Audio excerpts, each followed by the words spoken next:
Hotep family, Hotep. I greet you in the name of God and the ancestors, and whose footsteps I most humbly walk. This is Brother Ed Umoja. This is the PIFF connection. This is unique. This is the first PIFF connection I have done in St. Lucia. So we are here in my homeland where I was born, St. Lucia, beautiful, simply beautiful St. Lucia. And we're doing a very special show today. Something that is important to everyone. The most important thing in the film industry is the writer. Without a writer, you have no script. So we got to talk to the authors, the writers in St. Lucia, because we are PIFF. So with the help of Ms. ANDREA Jean-Baptiste, she helped me put this together from St. Lucia 758 Books. Right, we're going to have to check them out a little bit. We're going to talk about them a little bit later. And we have 4 authors. There's 2 males, 2 females. We're going to talk to them about their books. We'll have them introduce themselves. They're going to talk about their books, the challenges in 758 to get their books out to the public, and what they're looking to do in the next 2 to 5 years with their books. So let's start with the ladies first. We're going to go down to the lady to my far left. Please introduce yourself. Hi, my name is Rufina Shalri, and I'm the author of Only by God's Grace. Truly a reminder to everyone of just how much we are loved, and that no one is loved more than the other. God loves all of us regardless of who we are, where we are, and what we are. You know, she's talking to my heart, right? She's talking to my heart. She's trying to get in my heart already. Oh! Good day to your viewers. My name is Dawn French. I am the author of a series of children's stories starring a little girl called Peanut. She's 8 years old, and there's always a moral tale, a lesson to be learned, things our grandmothers taught us that we take for granted as adults. That information is passed down to the next generation in story form, and the stories are based in St. Lucia and the Caribbean. Okay, family, you know I'm in trouble, right? Because I have one to talk about God. I got one here talking about children. You know how it's so important for me, children, right? Because empowering our youth is part of our title in PIFF. So I'm in trouble. Awa. You next. Hello, my name is Claudius Piton Francis. I am an organization development professional, and my writing has been concentrated on various dimensions or facets of organization development. And tonight I have with me one of my books. I've published 4 books. I have this one titled Torn Between Two Lovers. And I'll be excited about telling you a little more about it later on. Torn between two lovers, food and sleep. Good evening, I'm Anderson Reynolds. I'm the author of 3 books so far, 2 novels and 1 historical non-fiction. All the books are set in St. Lucia and are about St. Lucia. Wow, this man, I mean, I'm in trouble. All 4 of you have hit a very sensitive space in my heart. As a born Lucian from Marcia, I see that we need to get together and do more about what you authors are doing. So let's talk about your books. Let's talk about why did you write that particular book? Because there was a lot of titles out there. There's a lot of things we could write about, but you picked to write those particular books. What did you wake up in the morning and something? What happened? Let me go to Miss French. What happened? What made you pick that title? Yes. Well, it's interesting because I was doing a course at the UE Open Campus, University of the West Indies. They were doing a creative writing course sponsored by the Canadian government. And the first assignment was to do a story. And because in a previous life I was a disaster manager and I was in response mode at the time, my first story I did for the assignment was Peanut and the Storm, to teach kids how to prepare for a hurricane. Not adults, but children, how to prepare for a hurricane. And then the second one I did was about reparations, how to explain to children reparations, because the National Committee for Reparations in St. Lucia had been going around doing lectures to teenagers. And I thought to myself, how do you break down this weighty topic to an 8-year-old? Because the stories target 8 to 12-year-olds. The story I came with for this interview is called The Creepy Creepy Tour, and it's for teenagers. but most of the peanut tales are for 8 to 12-year-olds. We're gonna talk about peanuts. Yeah, to break down those sorts of topics, to explain to them disaster management, solid waste management, health issues, conservation issues. So there's a whole collection of the stories available online, a little over 100 titles, short stories, but... Wait, over 100 online? Yeah, the over 100. Hour. Because for me, they come easily, and my friends usually say, do this one and do that one, and I give them to be checked by my friends, and it generates, like, you know, a discussion. They always, as much as possible, the information there is factually accurate. If I'm writing about volcanoes, I'll have a seismologist check it. If I'm talking about diabetes, I'll have a medical doctor check it. So the information there is factual. And in the Creepy Tour, because it's about a tour of St. Lucia, the history in the book is accurate. So as I tell people, the only thing fictional about the Creepy Tour is the tour itself and the people on the tour. But everything else in the book is accurate. Wow. That's what, you know, I'm listening to you. You said a mouthful, and we're going to come back to you. But I want this gentleman, I met him at our grand opening, right? And he put his book in my hand. See, now, this man walked prepared. He came up to Ted Paul, met me, and put his book in my hand. And so, like, that was very cool. I like that. Marketing 101. Always walk with your stuff.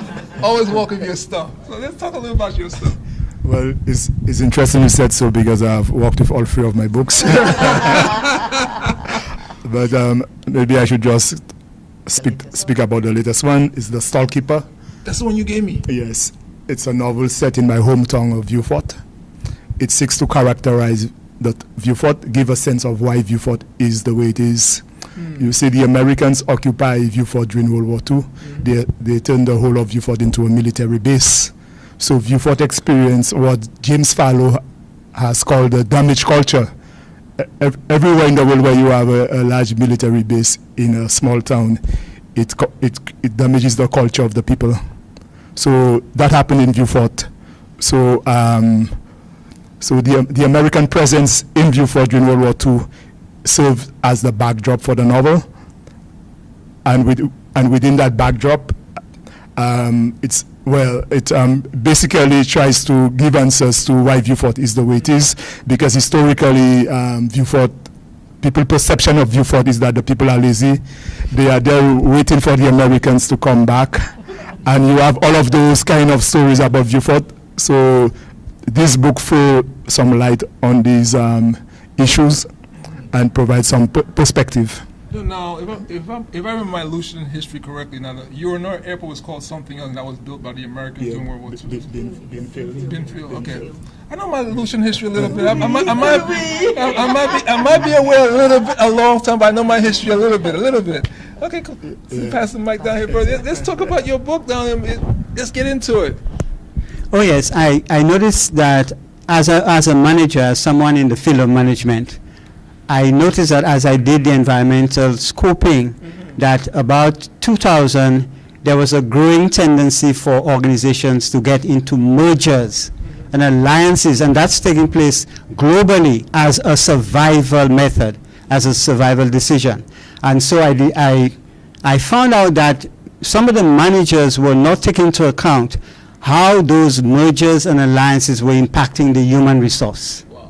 And so I decided that I'd write a book that would challenge managers to think about that factor as one of the success factors. Because if you are merging or building alliances and you allow the staff to be torn between the lovers, which means that you have not correctly configured the relationship, then you are in trouble. So I decided to suggest ways to configure the organization so that you will not have the problem of persons being torn. Brother Francis, you're lucky my wife is not here. Oh, I tell you. You're And lucky my yeah. wife's not here. Yes, and that's what it's about. I'm appealing to managers. Or for example, don't allow the newspaper to be the bearer of bad news to your staff about the fact that you're going to merge, and that's how they get into know. And you should build a concern about the impact your organization, your decision about merging can have on their future. So I've suggested approaches to dealing with such concerns. Okay, now before In a nutshell. Before we go, let me ask you one quick question. Mhm. How has been the response? Because that's a powerful topic. How's the response to your Oh, the response has been quite encouraging. Okay. In fact, managers who have purchased it have given positive feedback on the book. Wonderful. In fact, there are a number of reasons people are buying the book. Some people even want to know whether I am torn between lovers. even for that reason. And in fact, other persons who have read it have told me that also it is a very good book for persons who are seeking employment, who are about to take job interviews. Right. Because just to say quickly, if you have read a job advertisement where you see a certain job designation etched between the names of two organizations, that should tell you that you are about to approach working in an organization where the relationship has not been properly configured. You know, but the response has been quite encouraging. We're gonna come back. We're gonna go down there and talk about this book. She has God's. Only by God's No, grace. look at the title. You have God in your title. Yeah, look, Yes. okay, that's it. Yes. Yeah. OBGG. That's right. Yes. What I realized was that I would consider myself spiritual, and from a very young age. But I would meet people and they would say to me, "Oh, you believe in God or you trust in God because things are working for you. He's doing so much in your life." And one of the reasons I wrote this book was to be able to show people that what He does for me, He does for everyone else. And it is only by God's grace that any and everything is taking place for us. And I wanted to be able to bring out various examples that people could relate to in a way they can read and say, "Oh, but that happened to me," which means that God's grace is with me. God's grace is taking me through. And so recognizing that, you can then increase and build your trust in God, that His grace is providing for you. That journey, your Yes. journey, Your- you understand that journey you're on. That every That's step you right. take, you That's know. right. And it's every breath. His grace is with us with every breath. Our very breath is only by His grace. And so when you understand that, We're going to church. when you understand that, you realize that He's not doing any more for you than He's doing for me. My very presence here says that He's doing for me as well. And so when we recognize that, we can give thanks. We can be a lot more grateful for what we have because we can't do it on our own. Ashe, ashe. Now, something interesting happened about 10, 15 minutes ago. An author walked into this room and didn't know. Now, people, we're on an island of 238 square miles. Am I correct in saying that? Yes. 160,000 people. Yeah. So we're not that big. Two authors walked in and they didn't know each other. They never met until they got, well, they knew each other, but they never met until they got here. So something we have to look at is how do we practice Ujima? How do we come together and start empowering ourselves? We have, St. Lucia is known for great writers. You know, we have some great, wonderful writers have come out of St. Lucia. Yeah. The challenge I hear from you all is getting your book sold. So let me ask you a question. Have we properly embraced the legacy of writing here in St. Lucia? Because if you're having problems selling your books, to me, I think, and correct me if I'm wrong, that we have not properly embraced our legacy, because Sir Derek Walcott and all these different people who came before us, what happened? Why are you all having such a challenge selling your books here in St. Lucia? Any one of you could take that question. Well, I will not say I am having a challenge selling my books.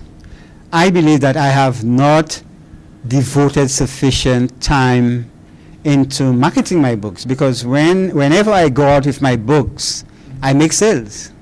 So I have not said that I will not say that I have difficulty. I will just say I have not devoted sufficient time and attention to it, but I intend to put more effort into it. So you're saying you have not used the tools of the 21st century appropriately yet? Not sufficiently, but I'm getting into that.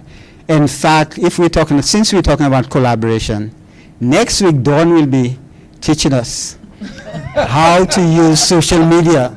Wonderful. Yes, she'll be teaching us how to use social media to do some marketing of our books. So we are learning. Okay, so I think we're on the learning curve when it comes to that. You handed you over the mic. Go ahead. He's like, oh. Yes, I was charged with mentioning 758 books.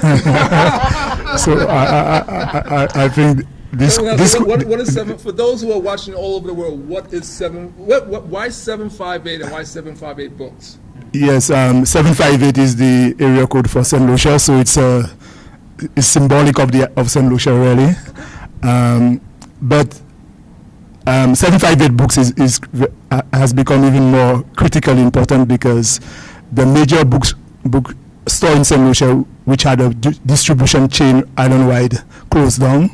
So one of the problems in terms of books not selling sufficient. Wait a second. You trying to tell me there's no more? They have no bookstore here in St. Lucia? We have 758 books. No, before 758. Before 758. There was one proper bookstore, so to speak, Sunshine Book Shop, but they closed down. They had outlets in Vieux-Fort, Soufrière, Gros-Îlet, Castries, and they were also selling the books at the hotels. Okay. And remember, the visitors market is the largest market for our books in St. Lucia.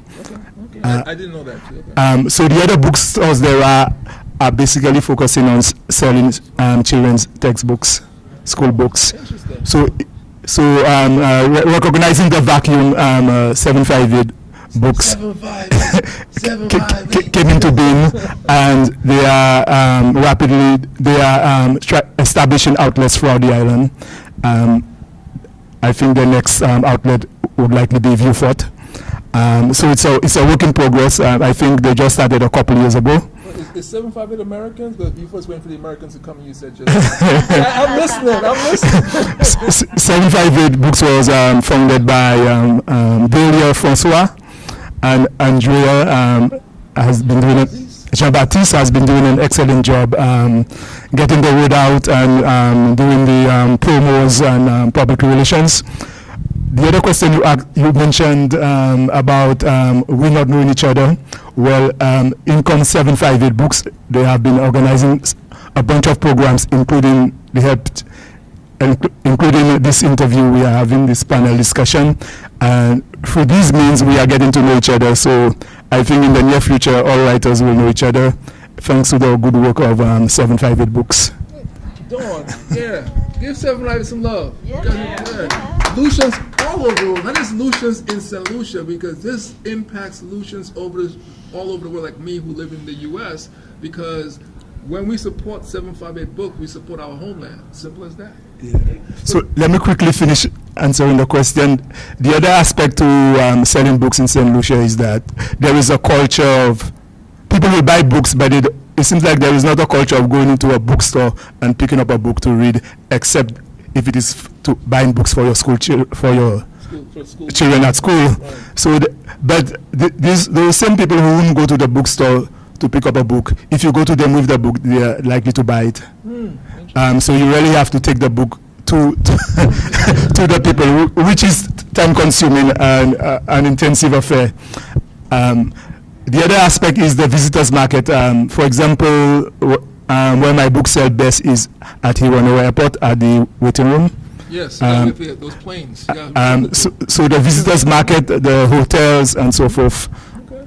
Yeah. So I want to ask Dawn. Dawn, you heard why are you teaching? Based on the question I asked and the answer that was given, you are doing social media, helping them build social media. So obviously you saw a void in there, and you are now going to fulfill that void. Fill that void. Why? Well, a slight correction is it's not so much social media as the online publishing, because all my books are available online. A significant number of my books are not available at 758 Books. I love writing, so if I had to put all my books at 758, no, there'd be no space for anybody else. So What you get, girl? go Google me and find out. Go Google me and find out.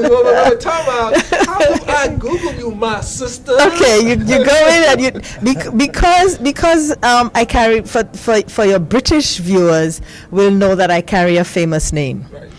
She's not that well known outside of the UK, but if you type in Dawn French, you will not find me. You'll find the other person. So to find me, you have to put the AL. So the AL Dawn French differentiates me from her. And once you punch that in, So we got the whole thing, A-L. L Dawn You French. hear that, family? A.L. Dawn French. She Yeah. got so many books, she just take over the whole store. Yes, She's yeah. nice. Yeah. I like that. I just want to just add to what Anderson was saying is that the 758 books was actually born out of an exhibition. Really? Yeah, it was part of the Nobel Laureate Festival. Okay. And Dahlia put it together. Dame Paulette Louisy was the chair at the time. She was the Governor General. Okay. And we did a series of exhibitions at the Blue Coral and then later on at the Town Hall. Okay. And out of that, I mean, people came there and they bought books. I mean, I had a friend come there and he bought $400 worth of books because he had been looking for these books for the longest while. And as Anderson said, and even if Sunshine was operational, some of those books were not available at Sunshine Bookshop. And because Dahlia, and what you have to understand as well is that 758 books is for St. Lucian writers. Oh, wait. So you mean basically, so you said all the writers in 7 are Lucian writers? That's all you get at that's all you get at 758 books. You talk about corporate economics. Right. I like it. So 758 books is, if you're looking for another an author from somewhere else, you're not going to get it at 758 I like books. that, I like that. So and people are surprised at the number of authors that are represented. You know, what 150, almost 200 authors are represented at 758 books. 150. Yeah, because it came out of the exhibition. So you know, people at the and what we began doing at the exhibition was we developed a registration form. So anybody who wanted to take part in the exhibition, we captured their data. So when it actually grew to become a bookshop, Dahlia has a whole database of the writers. So what 758 books have done, apart from what Anderson has said very correctly of addressing the vacuum of not having the bookshop, they have also brought us together almost like a cooperative. So when 758 books gets called, they represent it almost like, if you want to call it like a union. Yeah, man, Dahlia bad. Yes, man, big up Dahlia. So coming back to your question, sorry to digress so badly, that because I put all my stuff up online, people tend to stop me on the road and ask me how to do it. And if I have to do it, experience session, it takes about 2 hours for me to go through the process with someone. And I really do not have 2 hours every time to stop on a street corner and explain the process. So I have been over the years just bringing people together and doing it. The last earlier this year, as part of the Nobel Laureate exhibition, because now what Dahlia has done is that we feature writers who, because we're targeting the children, so the writers who prepare material for children are the ones that get at the exhibition, and I think this year we had about 10 or 15 authors. No, young to teenagers, and I mean the schools, they come.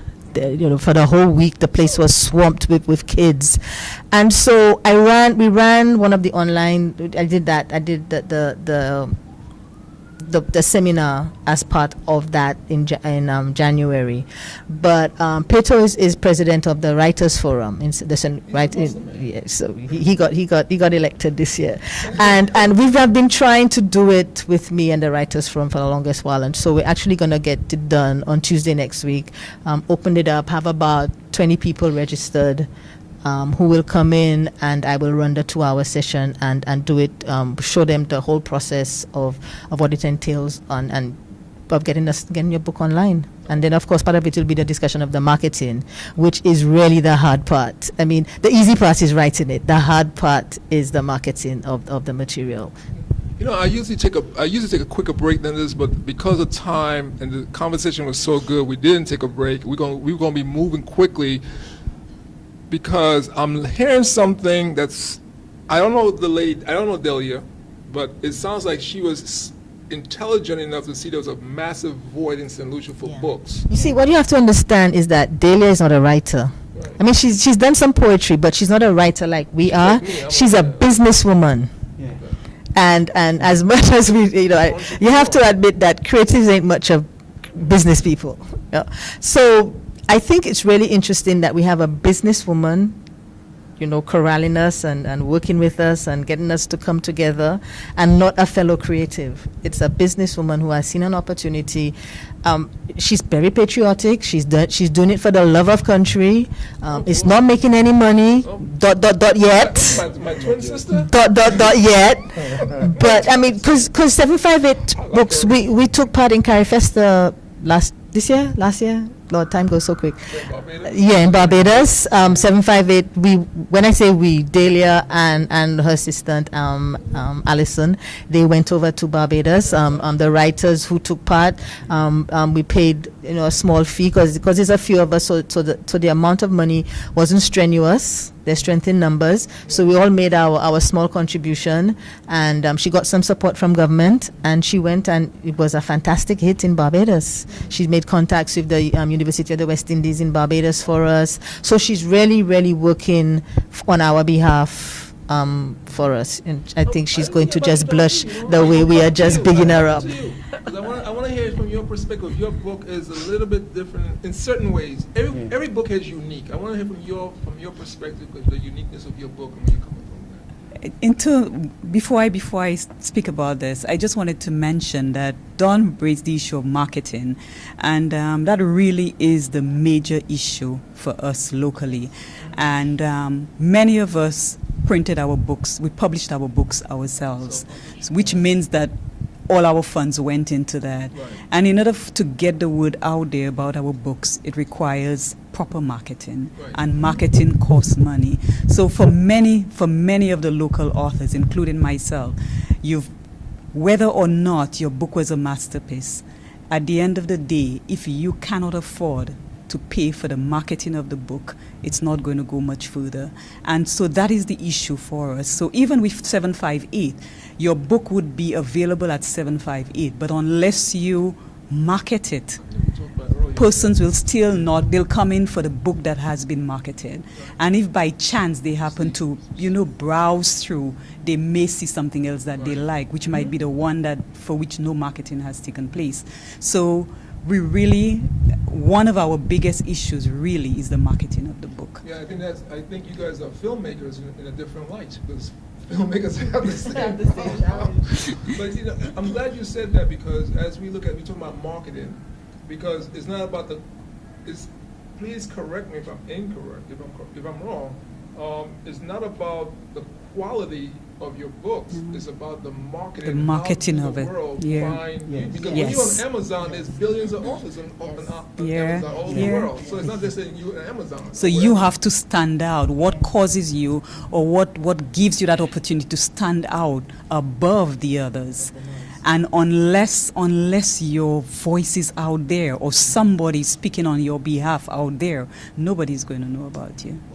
So that is the issue that our books are great books, but who knows about it? And it costs a lot. And we can't, by the time we've published, we can't afford to market. So let me ask you about your book. How has it been with your book, with the selling of your book? Selling of my book, a lot of it I had to actually go around. For a while I was walking around selling books, and I sold a few hundred books, just walking around. Unfortunately, I took on some consultancies which took up my time, so there went this thing of being able to walk around and sell. So for the most part, it is word of mouth. Somebody has bought it, it had this impact on them, and they recognize somebody with an issue that it could help, and they pass on the word. And everywhere I go, I inform people, have you bought my book? This is what it's about. So in the small way that I can, I try to market, but there is no replacement or no substitute for proper marketing. I'm listening to you. I have to say two things. One, Lucky St. Lucia is small, because Australia, so you're going to walk about. Boy, you won't You wouldn't be able to do that either. There would be the transportation costs. That's interesting.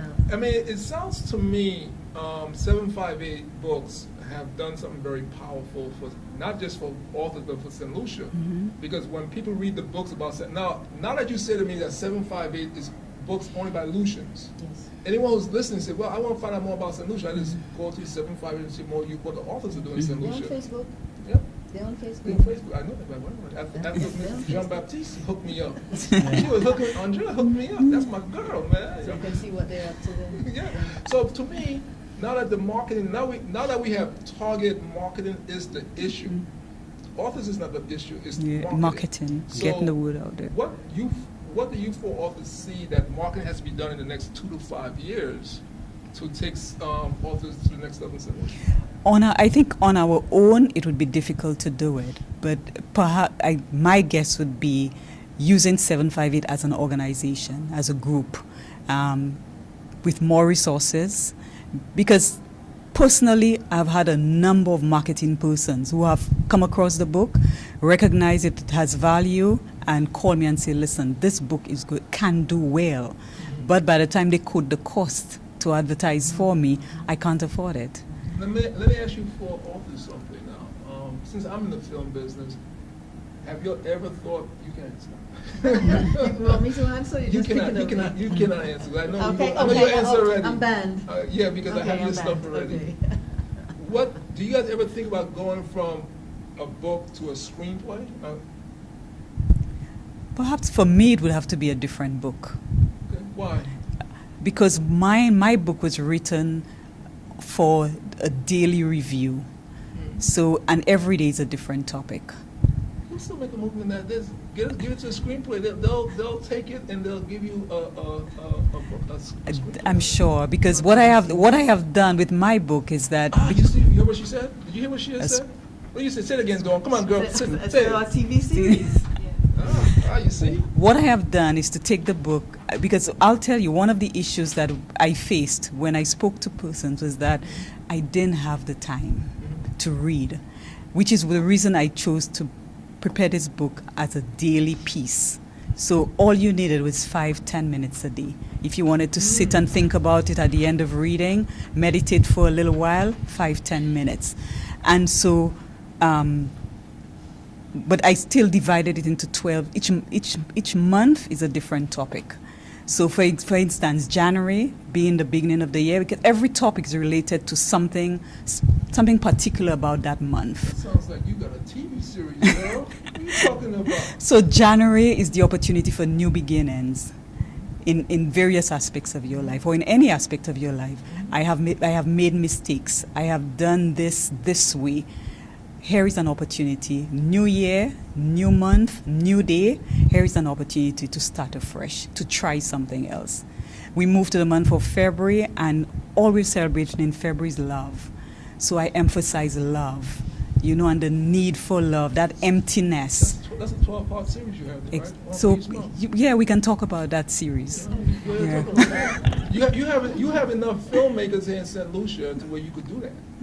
Yeah, so I'm being very serious because everything starts with an idea. The lady who did Harry Potter, I don't think she wrote Harry Potter for TV, for movies, but someone saw it and that's what happened. Now look what she's doing. And one thing I want to point out about my book is that one of the reasons I wrote this book, I would meet people, say hello, how you doing? And immediately they would start pouring their souls out. And so here I am sitting and just listening to them. You're not clinical psychologist. No. My wife is. You sound like, well, that's how my wife. People start pouring out, boy. Many persons have encouraged me to go down that road. I haven't as yet. Maybe. There's still time. But I would sit and listen and just try to comfort them. And at the end of it, of course, I'll be reminding them that the only person who can really help is God. And it's only by His grace we can get out of situations. And so by doing this, it didn't take me very long to be able to have 400 and something pieces. So let me ask this question. Is it time? Excuse me. Have you all ever thought about putting your books to audio? Or do you all have your book? Yeah, I'm looking at you. Miss Bookstore, go ahead, Miss Bookstore. Yes, I've thought about it, but then it comes again down to the money. It all comes down to the money. We have, I'm going to call him a maestro in St. Lucia called Boo Hinkson. Oh, no, and I've spoken to him, in an ad hoc fashion, and I suppose I need to get serious about it. Talk to him. When you want to do something, you go to the greatest in it, and for me, that's Boo. But I also wanted to say that in terms of the marketing as well, the short that's going to be played tonight is actually a peanut tale. It's one of the peanut tales. And it was a gift to me. It was a surprise gift to me by my friends, my filmmaker friends, and the producer is in the crowd, and June Frederick. And there she is. There, wave, June, wave at them. And I say it because on Friday this week, the Creepy Tour, which is the book I brought to first to discuss, I had another friend of mine actually do the tour virtually, so it's online. And she highlights the points of the tour online and says, if you can go to these points, but to get the full 411 on the site, you got to get the book. And June has taken it a step further. She's actually going to run the tour with teenagers. She's going to run the tour. Your friend June, let me tell you about your friend June. If half the authors in St. Lucia had a friend like that, they'd be doing really good. She got me your stuff on time today. She called and make sure I got it. I was like, are you a Lucian? Yes, man. So and then this Friday is like part one, because the Creepy Tour has two aspects to it. There's the historic component where you get the facts and figures on the dates of what happened in St. Lucia. But there's the other part, which is the creepy part. It's a ghost tour. It's a ghost tour, so it tells you about the Devil's Bridge and the Laja Bliss, and all these characters we have that float out there in our society. So we're doing it on Friday. Come give your experiences, because when I started writing it, my friend said, just make up the stories. I said, no, St. Lucia has too much of this for me to have to make up a story. Keep you home, so you don't run the bush. So between the stories I had heard from my grandmother and my own stuff, and then I put a call out on Facebook, and the stories just kept pouring in. I just harvested them and put them as a tour. So what we're doing on Friday is another opportunity, and June says in the WhatsApp blast, come with a torchlight. So, she's like, don't plunge the place in darkness for you to come give your creepy tours. Come give your creepy story. So on Friday, we're actually doing a storytelling night where people will come and give their creepy experiences. This So, is in tape, so by the time the tape yeah. it's going to be passed. Yeah. So for those who are sitting here, yeah. how would they get involved? Just give that information. Okay, it's taking place. June's place is called Our Space. It's in Castries, and it's behind Northwest Motors, upstairs of Dr. Scotland's clinic. Dr. Scotland is a vet in St. Lucia, and she's upstairs there, and that's where it's going to be on Friday. And God knows what's going to happen, because I'm coming with my torchlight. I have no idea. She refuses to tell me what's going to happen, so I'm coming there. And as part of it, June is going to decide what stories are going to get it, but we're going to give the best stories, as by June's definition, a copy of creepy story. So I love it. Go ahead. Yeah, concerning exploring the use of script writing, this is something that we have begun to consider at the Writers' Forum, because we realize that the principles in script writing can help us improve the quality of our stories.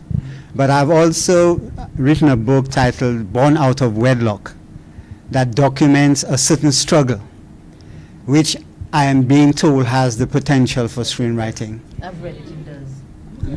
Well, Yeah. we're going to come back to you about your book.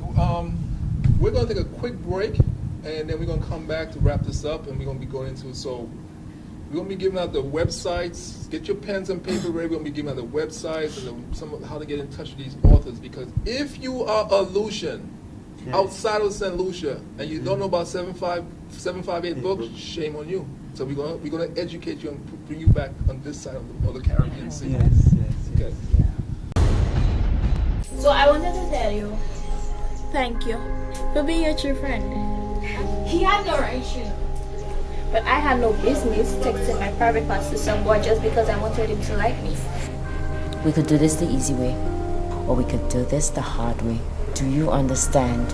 She is underage, and that gives you no right to show these to every Tom, Dick, and Harry at my school.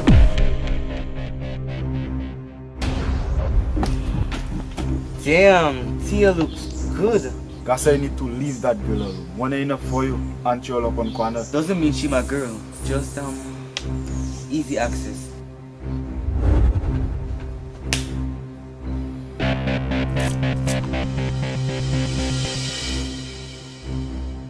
I would chill with the attitude. I look like Kwana to you? Walk away. If you have something to say to Tia, say it to her. Since when are you her champion? I'm no one's champion, but she never speaks ill of you. Show her some respect. I've seen the pictures. You, naked in bed, your breast exposed in the bathroom mirror. I'm not sure. Stop. Why are you protecting him?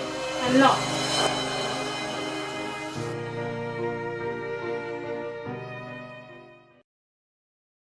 We are back, Piton International Film Festival, the PIFF Connection here in St. Lucia at the beautiful Harbor Club Hotel in Rodney Bay. And we're going to have these authors give their information out so that way you can contact them. So let's start here with this gentleman to my immediate left. Yes, we have a number of Facebook pages, but my main page is a website, jacoproductions.com, jacoproductions.com. So it's jacoproductions.com. That's the website. And email info@jacoproductions.com. So if you can get to that website, it will take you to all directions. Also, we are building up that website. For example, we recently uploaded a page that provides a comprehensive list of all novels by St. Lucians, regardless of where they reside and regardless of where their novel is set. So on this one site, you'll get to discover all novels written by St. Lucians. Oh, cool. Ms. Dawn? Yes, thank you. I'm on Facebook, DAWNN Books, so it's DAWNNBOOKS. The email is similar, dawnbooks, DAWNNBOOKS @gmail.com. And don't have a website dedicated like Anderson does. I use the Author Central on Amazon. So amazon.com/author/dawnbooks. So it's, try and keep the brand, same going. Mr. President. Yes, thank you. My books, first of all, my books are on Amazon. And in fact, a number of persons have purchased my books on Amazon. I'm also on Facebook, claudius.francis. And my website is businessinterventioninc.com. www, of course, businessinterventioninc.com. And my books will soon be on Kindle. I'm working on that. So, yes. Only by God's grace. Only by God's grace. Only by God's grace, indeed. My book is available on Amazon.com. Also, of course, it's available in both hard copy, soft copy, and Kindle format. You can also contact me at Rufina Shallery, RUFINACHARLERY @gmail.com, and I will respond immediately. And I'm also on Facebook. Well, family, we're going to be wrapping it up. We're going to be going into our movie night. I'd like to thank, first and foremost, give praises to the Most High. Secondly, I'd like to thank Miss ANDREA Jean-Baptiste, who helped make this happen. If it wasn't for her, this wouldn't be happening. So thank you, ANDREA, for what you're doing for St. Lucia and the books and stuff like that. 758 Books, keep pushing. I'm Ed Umoja Herman. We're here in St. Lucia for the Piton International Film Festival 2018. We had a beautiful Harbor Club Hotel. We'd like to thank Digicel for being one of our major sponsors this year that made it possible for us to be here. So family, keep pushing. Check us out on our internet. Our website is Piton, Piton, filmfestival.org. We'll be coming back again later on in the year, hopefully, to do more of these authors out here. God bless, family. Thank you. Thank you. Thank you.